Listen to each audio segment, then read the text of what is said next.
Mais uma vez estamos aqui para tutorial dessa série Deus nos chama para o seu reino e glória. O título do livro é Afinal, o que detém o anticristo, que corresponde à semana 4, afinal, o que detém o anticristo. E os versículos para leitura está em 2 Tessalonicenses 2, 3 a 9, que diz assim: ninguém de nenhum modo vos engane, porque isto não acontecerá sem que primeiro venha a apostasia e seja revelado o homem da iniquidade e o homem da perdição, o qual se opõe e levanta contra tudo que se chama Deus ou é objeto de culto, a ponto de assentar-se no santuário de Deus, ostentando-se como se fosse o próprio Deus. Não vos recordais de que ainda convosco eu costumava dizer-vos estas coisas, e agora sabeis o que o detém, para que ele seja revelado somente em ocasião oportuna ou ocasião própria. Com efeito, o mistério da iniquidade já opera e aguarda somente que seja afastado aquele que agora o detém. Então será de fato revelado o iníquo, a quem o Senhor Jesus matará com sopro de sua boca e o destruirá pela manifestação de sua vinda. Ora, o aparecimento do iníquo é segundo a eficácia de Satanás, com todo o poder e sinais e prodígios da mentira. Muito bem, esse assunto sobre o que detém o anticristo tem sido muito debatido, ao longo desses séculos da era da igreja, e ninguém chega a um veredito realmente do que se trata, o que realmente está detendo o aparecimento do anticristo. Houve muitas opiniões diferentes, argumentos diferentes, mas nós cremos que o Senhor tem nos dado essa revelação. E é uma coisa simples, que estão diante dos nossos olhos. Então o alimento diário está aí na mão de cada um, Eu vou aproveitar então, usar a minha sinopse, o meu esboço, para acompanhar, e você acompanha no seu alimento diário, tá? Então, o que realmente detém o homem da iniquidade ou iníquo? Os tessalonicenses o sabiam, pois Paulo falou com eles sobre isso, Isso está no versículo 5 e 6. Isso quer dizer que quando Paulo esteve no meio deles, mesmo por poucas semanas, ele havia levantado esse assunto, tinha explicado esse assunto, mas ele não deixou claro nesses versículos, talvez porque achando-se uma coisa muito óbvia, Mas assim, só que ao longo desses séculos ficou difícil, a explicação. Então, nós cremos que o que o Senhor nos revelou é isso, uma coisa simples. Ele só será revelado no tempo designado por Deus. Iniquidade, a palavra iniquidade em grego é anomia, que é a condição de quem não cumpre a lei, de quem despreza a lei e a viola. E a palavra iníquo em grego é anomos, é alguém sem lei ou desrespeita a lei, ou alguém que não quer estar sujeito a qualquer restrição da lei. Afinal, o que o detém? Que significa afastar o que o detém? Quer dizer, a necessidade de afastar o impedimento, o que o detém, para que possa aparecer o homem da iniquidade. Com certeza, é a própria lei, Se o iníquo é o homem sem lei, o que ainda está impedindo dele aparecer e fazer o que lhe está proposto é exatamente a lei que detém, a lei que restringe, a lei que ainda segura. Então, com certeza é a própria lei que detém o surgimento do iníquo do sem lei. Deus prometeu tirar os filhos de Israel do Egito, libertando-os das cargas e da escravidão, e tomou-os por seu povo para ser o seu Deus e o conduzir à terra que ele jurou dar a Abraão, Isaque e Jacó por possessão. Isso está em Gênesis 6, de 6 a 8. Naquela época, a humanidade vivia em vários reinos governados por homens, seja na Mesopotâmia, seja no Egito, eles serviam a outros deuses. Isso está em Josué 24, 2. A idolatria era presente entre todas as nações, né? Se alguém quiser referência bíblica, Juízes 2, 12, primeiro livro de Samuel 8:8, primeiro livro dos Reis 9:9, segundo livro dos Reis 17:7, segundo Crônicas 7:22, Jeremias 44:8. Mas Deus queria um povo que fosse dele, que conhecesse ao único Deus verdadeiro, né? Esse povo seria diferente de todos os outros povos da terra. Seria a propriedade peculiar dentre todos os povos. Eles seriam para Deus um reino de sacerdotes e uma nação santa, e teriam de ouvir a voz de Deus e guardar a sua aliança. Êxodo 19, 5 e 6. Quer dizer, era a única nação aqui na terra que não adoraria os ídolos, né? Não seria uma nação pagã como todas as demais nações eram. Deus deu ao seu povo, por intermédio de Moisés, os 10 mandamentos, como a constituição desse novo reino. Êxodo 20, de 1 a 17. Quer dizer, é a única nação que tem a constituição, as leis dadas por Deus, tá?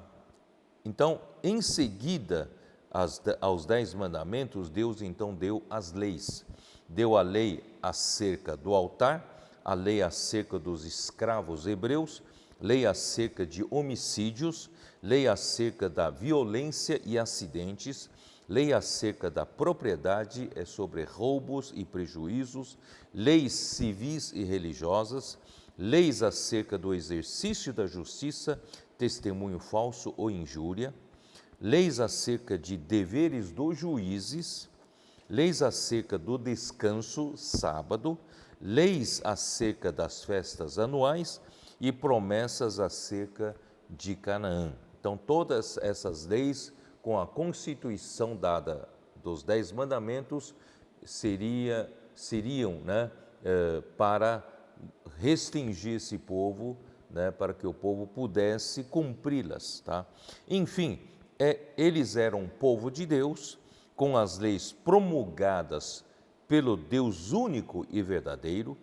A lei de Deus, pelo arranjo de Deus, acabou se tornando a base para a cultura e justiça ocidental, de todo o mundo ocidental.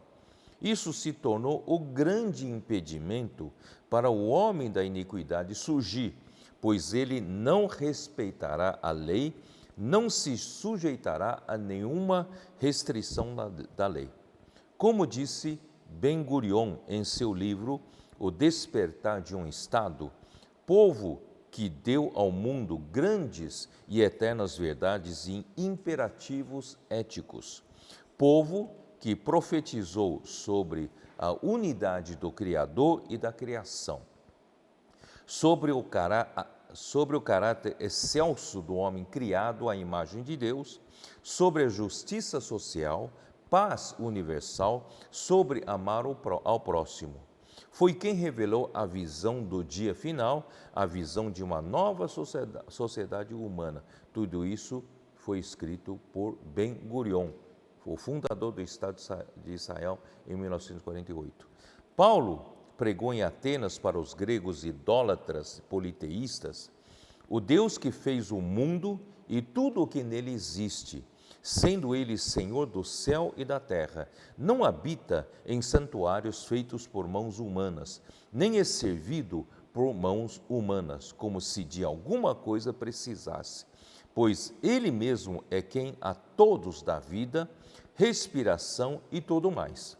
De um só fez toda a raça humana para habitar sobre toda a face da terra, havendo fixado os tempos previamente estabelecidos e os limites da sua habitação, para buscarem a Deus, se porventura tateando o possam achar, bem que não está longe de cada um de nós, pois nele vivemos, né, e nos movemos e existimos, como alguns dos vossos poetas têm dito, porque dele também somos geração. Isso está registrado no livro de Atos 17, de 24 até 31. A legislação brasileira é baseada nas disposições legais da lei que Deus deu a Israel, nos princípios dos direitos constitucional, penal, civil, comercial, trabalhista e até processual. Além do descanso de um dia a cada 7 dias para a recuperação física do trabalhador, considerado por muitos como a contribuição mais original de Israel às leis do mundo. Há também a preocupação com a justiça, que é o ponto central da lei judaica. Isso está em Deuteronômio 1:17, 16:19 e Levítico 19:15. Isso nos leva ao direito processual, ressaltando a necessidade de investigar, interrogar, inquirir, Deuteronômio 13:18, isto é, para ninguém ser condenado com base em um só testemunho, Deuteronômio 19:15. Também a proibição de tomar em penhor pedras de moinho, produto necessário à subsistência. Isso está em Deuteronômio 24:6, regra introduzida no Código de Processo Civil brasileiro, que veta a penhora de instrumentos necessários ou úteis ao exercício de qualquer profissão. A origem do governo humano do reino do mundo está em Apocalipse 11:15, Lucas 4:5-7, João 12:31, 14:30, 16:11 e Efésios 2:2. Nimrod era um tipo de anticristo. Foi o primeiro a se opor a Deus, Gênesis 10, de 8 a 12. Nimrod fundou um reino, que é o governo humano, em oposição a Deus. Foi o primeiro homem a ser deificado na terra, ou seja, colocar-se no lugar de Deus, ostentando-se como se fosse o próprio Deus, segunda epístola de Paulo aos Tessalonicenses 2:4. Segundo a história, ele introduziu a idolatria. A sua esposa Semíramis, mais tarde também conhecida como Artemis ou Diana em Éfeso, em Atos 19:27, era a rainha do céu, adorada até pelo povo de Israel, em Jeremias 7:18. Cã gerou a Cush, que por sua vez gerou de Semíramis a Nimrod. Mais tarde, Semíramis se tornaria esposa de Nimrod, praticando o incesto. As expressões poderoso, no versículo 8, e valente, versículo 9, não têm conotação positiva, pois ele se tornou o primeiro ditador ou tirano mundial, estabelecendo uma nova ordem mundial na época dele. O princípio de seu reino foi Babel, Ereque, Acade e Cainé, na terra de Sinar, isto é, Babilônia. Daquela terra saiu ele para a Síria, foi para a segunda região, e edificou Nínive, Reobote-ir e Calá. Entre Nínive e Calá, edificou a grande cidade de Rezém. Isso está em Gênesis 10, de 10 a 12. Babel e Nínive tornaram-se capitais de grandes nações, que são Babilônia e Assíria, ambas opositoras de Deus. O objetivo de Nimrod era formar um sistema único de governo mundial por vias de globalização, com um só povo, uma só língua, uma só religião controlada por ele, sendo ele mesmo um Deus e demais ídolos. É a mesma proposta do anticristo. A sua intenção era formar uma aliança com toda a humanidade contra Deus, uma evidente rebelião contra Deus. A construção da cidade e da Torre de Babel tinha a intenção de sobrepor a glória do homem à glória de Deus. O nome ou fama do homem acima ao de Deus. Se a humanidade permanecesse unida em seus esforços antropocêntricos, não haveria limites para a sua rebelião contra Deus. Gênesis 11, 3 a 4. É por isso que Deus confundiu a linguagem deles. Por isso, Deus teve de intervir confundindo a linguagem e dispersou os homens que cessaram com a construção. Capítulo 11 de Gênesis, versículos 6 a 9. A Torre de Babel era para a adoração dos astros, a lua e o sol. Serviu de modelo para todos os templos em Babilônia, que eram chamados de zigurates, né, na Mesopotâmia, para adoração ao Deus Sol. O último degrau de um zigurate, geralmente eram em 7 níveis, era considerado a entrada do céu, ou a porta do céu. A fúria das nações, dos reis da terra e dos príncipes era o Senhor, contra o Senhor, visa romper todos os laços com Deus e sacudir as suas algemas para desvincular totalmente o homem com Deus. Isso está em Salmos 2, 1 a 3. Por esses versículos mostram que o que realmente o anticristo quer, o que as nações querem, os que se opõem contra Deus querem, é se livrar de qualquer restrição da lei de Deus, qualquer restrição, né, do que Deus colocou mesmo, né, para os cristãos. Os pós-modernistas trabalham para erradicar a cultura judaico-cristã, considerada ultrapassada, radical, segregacionista, impositiva e intolerante. Eles têm ódio dos cristãos que creem na Bíblia, que diz a verdade. Lutam pela desconstrução da base teológica judaico-cristã, desconstruindo todos esses valores oriundos dessa base, considerada ultrapassada, mofada.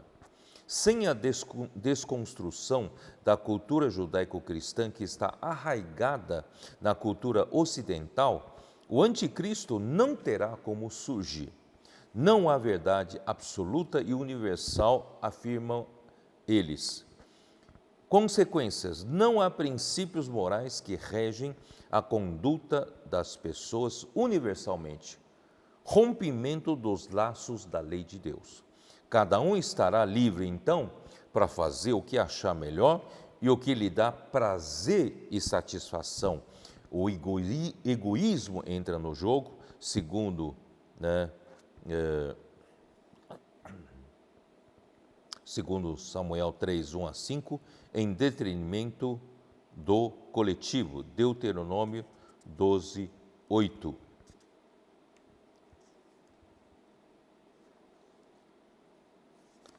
Perdão, aqui é 2 Timóteo, tá? Perdão, 2 Timóteo 3, 1 a 5, o egoísmo.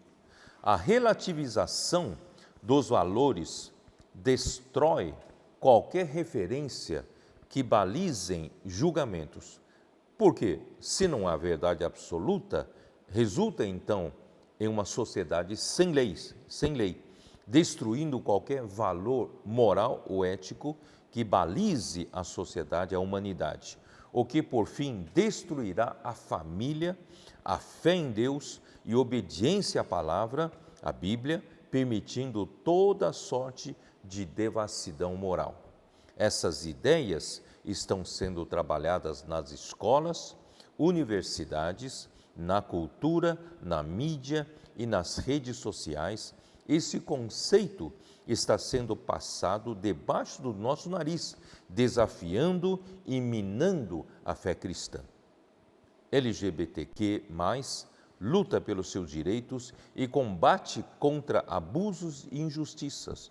No entanto, não torna a conduta aceitável diante de Deus e diante da sua palavra. O que ocorre na prática é que a sociedade deve aceitar a conduta deles como normal e acaba influenciando fortemente os adolescentes e jovens com os seus pensamentos. Em resumo, apostasia é rebelião contra Deus e contra tudo o que procede de Deus.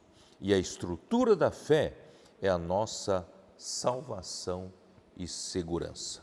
Espero ter conseguido ajudar vocês esclarecendo essa grande revelação que Deus nos deu sobre o que realmente detém o surgimento do homem da iniquidade, do iníquo, que é muito simples, é a própria lei que está, pela soberania de Deus, já está introduzida, né, no mundo ocidental, principalmente, né, e isso impede o surgimento do anticristo. Todavia, o mistério da iniquidade já trabalha justamente para desconstruir essa base da lei, para que o homem da iniquidade surja, né, totalmente livre da lei, sem a lei de Deus, sem os laços que ligam, né, o homem com Deus e aos algemas que eles consideram como algemas que é Deus escravizando o homem através da sua lei.